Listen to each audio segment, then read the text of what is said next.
This video is about real impact that is happening here on the ground level of El Salvador. And it is a video that has been years in the making, because when I first came down to El Salvador, I heard about this amazing couple and what they're doing to bless and help babies and mothers that are pregnant in El Salvador. And it's been 3 years of trying to pin them down because they're just so busy with their ministry and their work here. So let's go see how El Salvador is taking care of its future.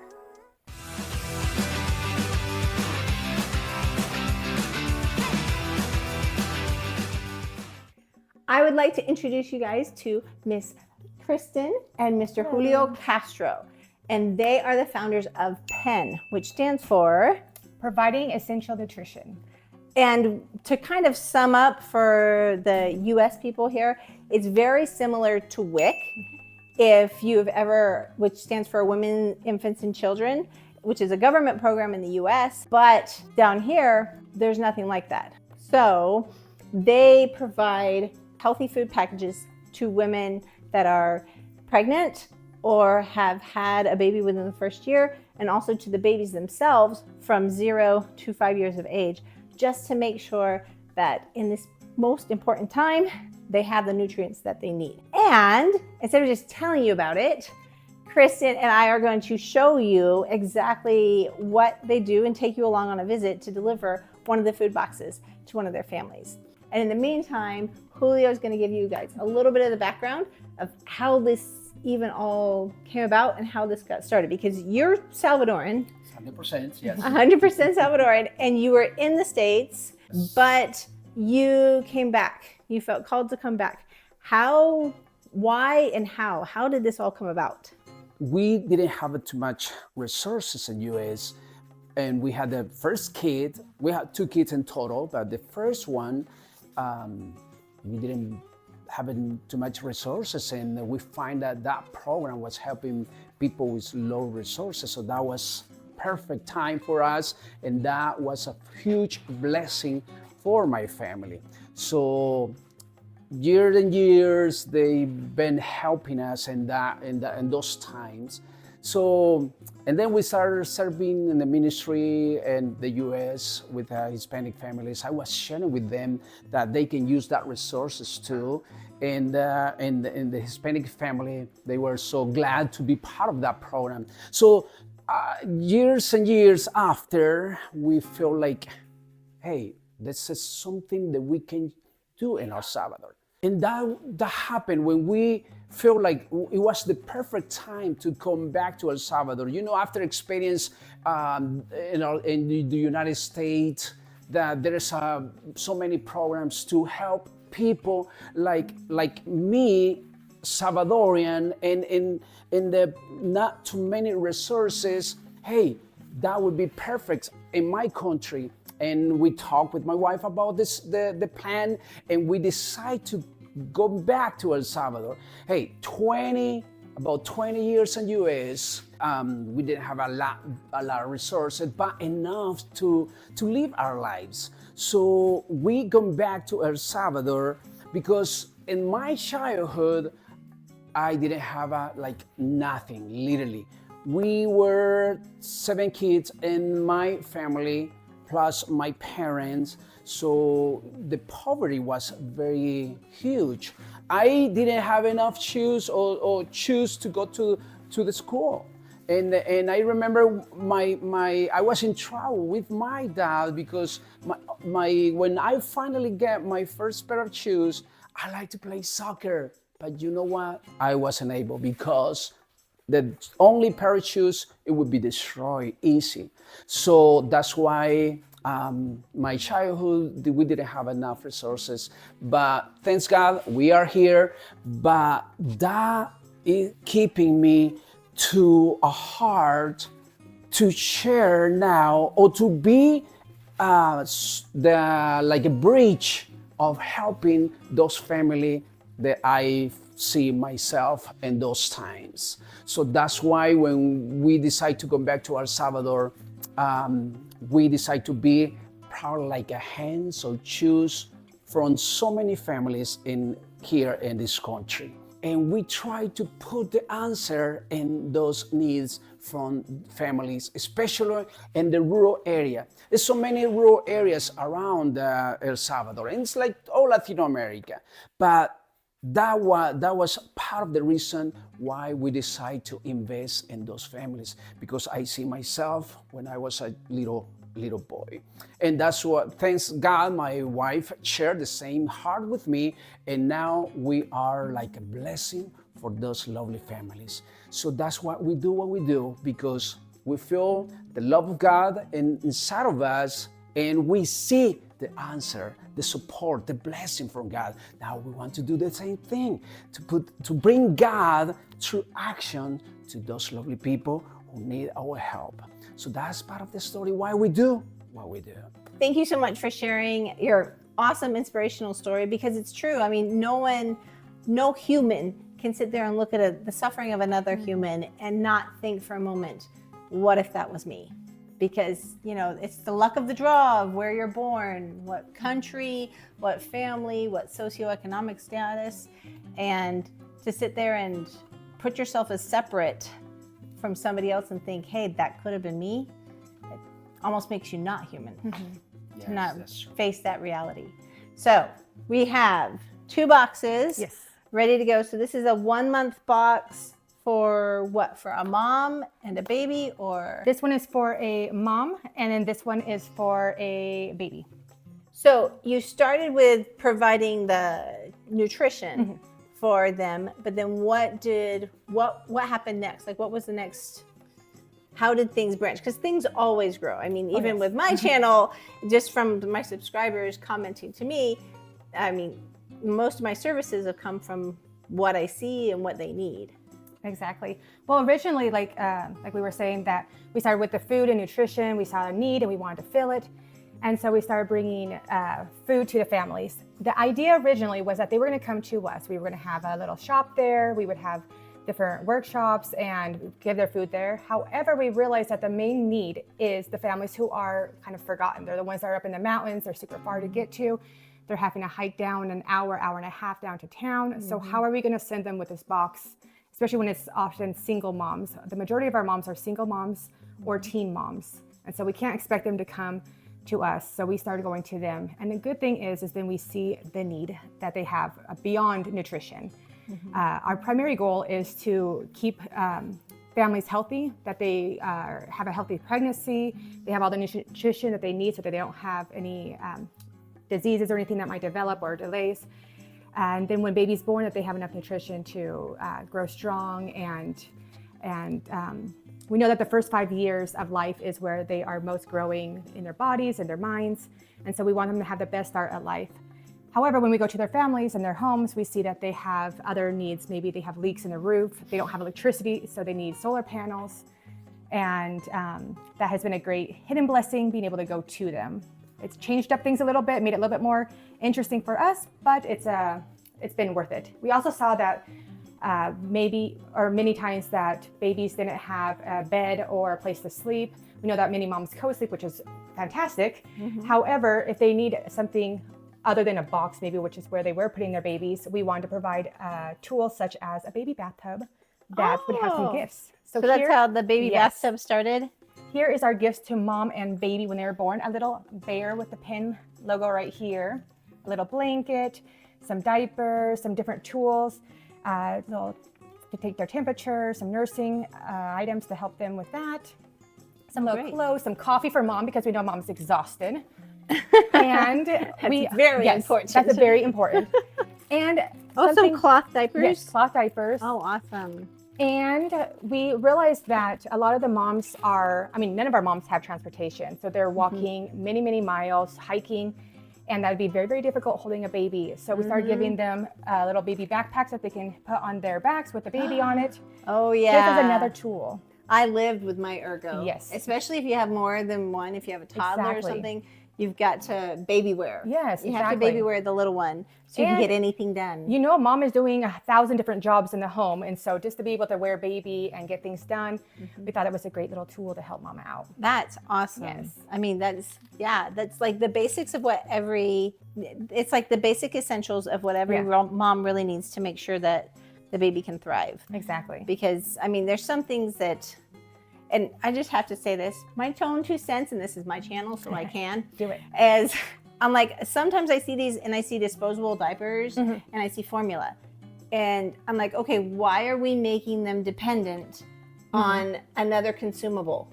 I mean, sometimes if we go back to just real, natural, honest to goodness life, it's about breastfeeding. And that's the best thing for the baby, and cloth diapers. Exactly. And I mean, in the US, we get very entitled and we think, oh, these are must do's. But honestly, when it gets back to the basics of what's really important, it's empowering to give them cloth diapers that they can wash and use again and again and again, versus getting the baby on formula and then the mom stops producing milk. And then they're dependent upon that cost every single month. And that's something that we try to help with too, because we have some moms that are unable to nurse or they're struggling there, and it's hard to be a new mom. And we provide, I can't think what they're called, manual pumps for them, for the mom, if they need it. Different tools that can help them be able to produce their own milk and teas and stuff like that, because we want mom to have the best success possible. Like you said, the cloth diapers, that's a huge expense. Diapers, I don't know how moms do it. Same with formula. And so here in El Salvador, it's even more difficult. Yeah, diapers are crazy expensive. So it's like cloth diapers. And since this is El Salvador, where, I mean, and the people that you're mainly serving, they don't create a lot of trash either. And it's like they wash their clothes by hands anyway. So cloth diapers are so much more functional. And that's why, I guess, I mean, we all feel like, okay, I need to give back. But sometimes we think, well, this is what I would want. Yeah. But the problem is, honey, you're not in that situation. And so you giving what you would want, but they're not you. And so it's almost better, instead of saying, well, I'm going to send a big old shipment of disposable diapers down to El Salvador. No, you work with the people that are here on the ground that know exactly what they will use, what they won't use, what the babies actually here need. Do not send wipe warmers. Oh, yeah. Okay? Wipe warmers is a very gringo thing here, okay? It's a huge blessing, but if you don't have electricity, how are you going to use it? Yeah, you're not going to use a towel warmer or wipe warmer down here in El Salvador, but they know exactly what they do need and what they don't need. So you started doing the baby tubs when a baby was born, and that came from babies literally being laid in boxes. And so then how did that branch into your next department? We started giving out clothes. One, we're so thankful that we do have donations come from the United States, and 9 times out of 10, they're pretty good donations. You know, like you were saying, don't send baby warmers or baby wipe warmers and stuff like that. No heavy coats. No heavy coats. Yeah. Some little windbreakers are great, but no snow boots. No, that's not gonna fly here. We are grateful, but there's not much use for it. But yes, we start seeing that families have very limited resources. And again, if you are living far out in the mountains, our main goal, like we have families who live in town, but usually it's a special case. The majority of our families live so far out, so remote, you would never even imagine there's families living out there. So how are they going to get into town? To pay transportation, $12, $20, that's more than they make a month. So they're left with what they have, and that's often hand-me-downs and making their own clothes out of what they can. And so these clothing donations have been a huge blessing to be able to take to them. Yeah. And the great thing is that since you guys go to them, you can see exactly what they need and what they don't need. Exactly. Because it can be typical in a poverty situation, a poverty mindset. Sometimes you hoard. Yes. Because you just don't know when's the next time that you're going to have money or have the next possibility. And so I've seen some clothes donations where it's like, well, here's a bag of clothes. And so it's like, give me all these bags of clothes and I'm going to go store them all away. But it's not necessarily what they need at the time. And sometimes it's just being wise and good stewards with what you've been given to give out. And we try to really think about the dignity of the person, and we want them to feel like they're getting something that they want to get as well, because again, they're not being able to go to the store and just grab whatever they want. So when we do take clothing donations, whether to our pen moms or just families in general in the community, we have them come and choose the items that they want. So it's the right sizes, and we try to keep it under control, and people do really good if you give them some order. But then they give them dignity too, to be able to say, oh, I like this little dress for my daughter. And it feels like a gift that they're giving their daughter. And that's really important to us, that moms feel Instead empowered. well, here's an XXL t-shirt. Exactly. Have fun with that. Yeah. Exactly. It's like, well, it'll be a pajama for Yeah. my 6-year-old. Yeah. It's good, but again, Because they're so creative. Yes. I mean, Oh, yes, necessity totally. creates creativity, and Very they true. can be super creative, and it's inspiring. yes, it is. Honestly, it is. inspiring. But now, so let's see that in action. Now we're going to go out and we're actually going to deliver these boxes, and you can meet a family that has been blessed by pen. We're gonna have to do a little hike. Are you ready? Oh, totally.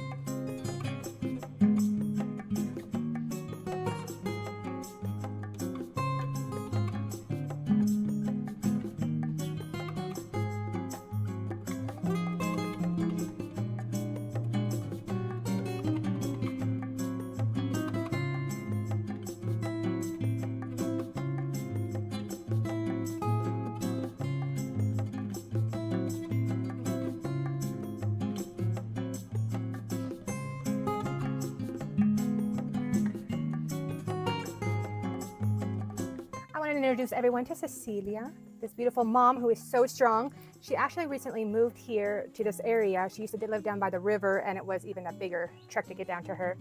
But she is an amazing woman. She is a mom of 3 kids, including baby Daisy, who's being shy.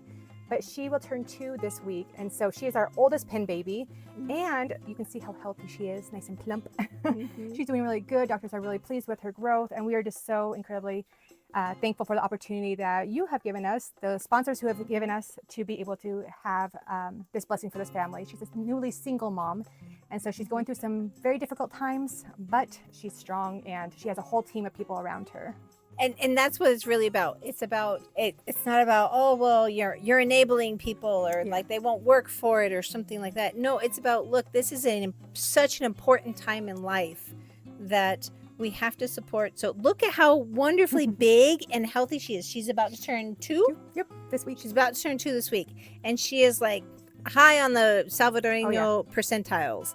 So of super healthy, super developed, and ready for life. So she can learn and grow as she needs to learn and grow. So, I mean, it's the payback that comes in 20 years and 40 years is happening now. And Cecilia, yo quiero preguntarle cómo este programa ha bendecido su familia. Fíjese que añísimo los he estado ayudando desde que nació la niña. Ya va a cumplir 2 años y pues les agradezco mucho que me le han dado la ayuda. Es ahí tan mes a mes que ellos me dan la ayuda para mi niña. Y yo les agradezco. Mire, pues gracias a Dios ya va a cumplir 2 años y aquí está la niña ya. Bueno, muchísimas gracias. Bueno. Kristen, please explain to people on YouTube how they can support a family like Cecilia's family, how they can support a Salvadoran pregnant mother or Salvadoran baby, because it is super cheap. Super cheap. Forget all this money that you've been paying for. You want a tax write-off? Yes. Send it to a tax write-off that's actually going to really make impact and not pay for overhead on some big nonprofit that you never know if your money's actually going to actually impact somebody. So tell them all about your sponsorship programs. Exactly. You saw in our house right now where we were filling up the boxes. We live very simple. Our entire house is basically a big warehouse. And that's because we want to make sure that every dollar that is given is invested into the families, because you can do so much with so little. So right now you can sponsor a pregnant mom or a nursing mom or a baby through 5 years old with $30 a month. And that gives them the food, that makes sure that we can get to them, because these are close families, close to town, and we had to still hike down to get to them. But we have families who live very far out. We're talking about an hour and a half by pickup and then hiking to get to them. So we need all the support we can get. You can go to our website, and then I'm sure that will be on the video. It's in the description down below. And we are a U.S. nonprofit, so all the legalities are there. You will get your write-off, and you're blessing families like Cecilia and baby Daisy, who is growing so strong. And yes, $30 a month. I wish. But still, like, think of like your $150 charitable foundation that you send to like the Heart Association or some other super big nonprofit. That $150 you could support 5 pregnant moms and 5 families, making sure that they get the nutrition they need so the future of El Salvador can be as bright as the president and everybody else down here is working so tirelessly to make it. You can be part of this transformation that's happening in El Salvador. It is by supporting people on the ground. And you'll get a newsletter. I always get a newsletter every month where she shares stories about the people that we're impacting. And also, if this is a concept that we've started in my personal family, if you're coming to El Salvador and you want to really make your trip impactful, why not come and do a little schedule a service project afternoon? And this is a new concept I'm trying with Living Like a Local. And that is, it's one thing to go on a vacation and sit on a beach and sip your margaritas. But you know what? If you come to a place, my old Boy Scout dad always taught me, you leave it better. Everywhere you've been, leave it better. So if you're coming to enjoy El Salvador, make sure you leave El Salvador better. Block out an afternoon, and I can hook you up with a nonprofit that I have vetted because you know, not all nonprofits, we all learned with USAID, not all nonprofits are the same. Nonprofits that I'm vetted that know that your money and your time will be going to actually impacting people. And I will hook you up with Kristen or Bob or Casa de Vida, something where you can come and show your children and be that example that everywhere they go in this life, they can leave it better, because that's what makes your life wonderful and rich and blesses each other and creates big, beautiful babies. Yes. And so that's it. So go to the website down below, or you can contact Living Like a Local, and I will hook you up. Coming to you from Tepacoyo, El Salvador, I am Jenny Addy, shining my light so you can shine yours, and we'll see you next week.